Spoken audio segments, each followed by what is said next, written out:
అందుకంటాడు గాయం పెట్టేది ఆయనేనంట. చెప్పండి, గాయాన్ని కట్టేది కూడా ఆయనే. ఏది చేయగలనా ఆయనే. నీకు కలిగిన గాయాన్ని ఎవరు కట్టగలరు? దేవుడే కట్ట. వెతికేవా సొల్యూషన్ దేవుని దగ్గర? మనం అన్ని చోట్లకి వెళ్తామండి, అందరి దగ్గరికి వెళ్తామండి. మనం అక్కడికి వెళ్తాం, ఇక్కడికి వెళ్తాం, వాళ్ళ దగ్గరికి వెళ్తాం. ఎప్పుడైనా మనస్ఫూర్తిగా ఇంకెక్కడ మనకు దొరకదు, ఎక్కడ బాగోదు. దేవుని దగ్గర నిలకడగలిగిన మనసు మన దగ్గర ఉందా? మన జీవితాలు సరిలేకపోతే, మన నడవడికలు సరిలేకపోతే మనం ఎక్కడికి వెళ్ళినా చెప్పండి మన బతికేంటి? అక్కడికి వెళ్తే మన బ్రతుకు మారిపోద్దంటే అవదు, ఇక్కడికి వెళ్తే మన జీవితం చక్కబడిపోద్దంటే అవదు. ఎక్కడ మారాలి? ముందు ఎక్కడ మారాలి?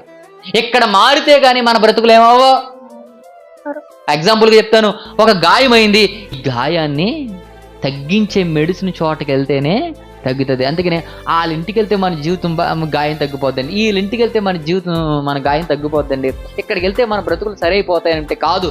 లోనున్న గాయం ముందేమో మానాలి. అది మానాలంటే ఎవరి దగ్గరికి రావాలి? పరమ వైద్యుడైన దేవుని దగ్గరికి రావాలి. ఆయన కడతాడు.